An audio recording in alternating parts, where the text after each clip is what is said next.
छत्रपती शिवाजी महाराजांच्या राज्याला कुणी भोसलेंचं राज्य म्हटलं नाही, कारण त्यांचं राज्य रयतेसाठी होतं। रयतेची सेवा छत्रपती शिवाजी महाराजांच्या सत्ता काळात झाली, पण इतर राज्यकर्त्यांची राज्य मात्र समिती होती, त्यामुळे त्यांची राज्य त्यांच्या नावाने ओळखली गेली, असं देखील शरद पवारांनी म्हटलंय।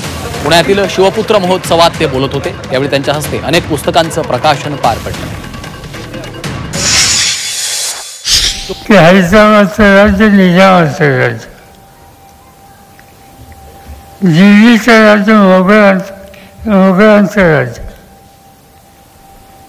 पण 76 वर्षांच्या राज्याला कधी भोसलेंचं राज्य कुणी म्हणलं नाही। आणि त्याचं महत्त्वाचं कारण की ही सत्ता हातामध्ये आहे, ही जनतेची आहे,